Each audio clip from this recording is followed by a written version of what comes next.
33-letni agronom Alojz Kerin je že v rani mladosti domačim povedal, da želi ostati na kmetiji in jo usmeriti v vinarstvo. Ker brez dobrega upravljanja v današnjem kmetijstvu ni preživetja, ga je oče najprej registriral kot nosilca dejavnosti, da bi se naučil vodenja posesti.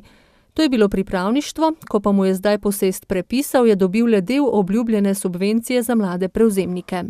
Ker sem bil nosilec že dosti prej še študent, sem zdaj smatran iz strani države, saj tako sem videl v subvencijski kampanji, kot star kmet in sem izpadel tukaj ven. Čeprav sem se tega deleža veselil, ker ni majhen, ampak zgleda, da bo gorlo zelo ozko.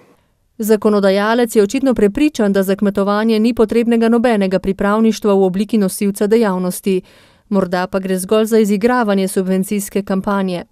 Kerin se nadeja, da ne bo kratke potegnil tudi pri povračilu dela stroškov gradnje vinske kleti, ki je v zaključni fazi, pred tehničnim prevzemom.